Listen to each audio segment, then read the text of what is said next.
Une troisième pratique clé dans la durabilité de la production d'ananas est la valorisation des déchets organiques à travers le compostage sur le terrain.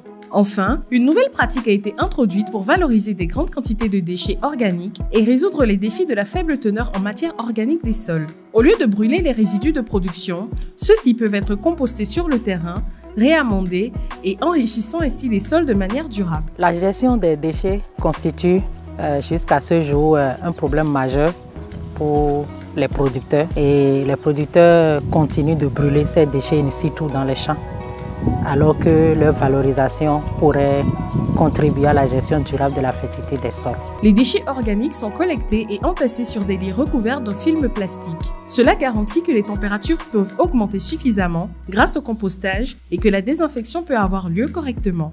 Après un compostage approprié qui doit être suivi de près, on peut réutiliser cette matière organique bien compostée et aseptisée, ainsi que des engrais minéraux qui sont essentiels pour restaurer l'état nutritif du sol et remplacer les nutriments exportés. La rotation et l'association de cultures offrent des méthodes alternatives prometteuses pour la production d'ananas au Bénin et plus largement dans les pays ACP, en particulier en Afrique de l'Ouest. De plus, une meilleure valorisation des déchets organiques dans la production d'ananas contribue également à des sols plus sains et à la fermeture des cycles des nutriments.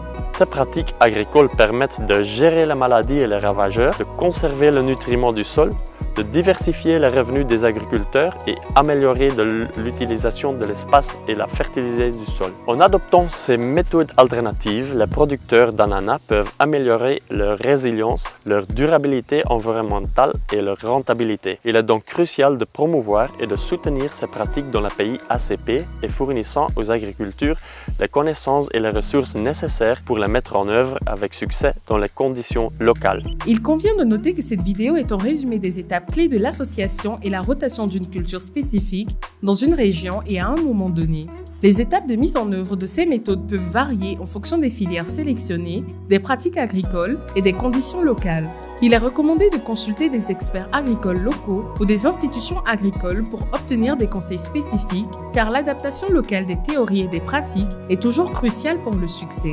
Vous souhaitez en savoir plus sur ces essais? Contactez le département courtage en recherche et innovation du COLID.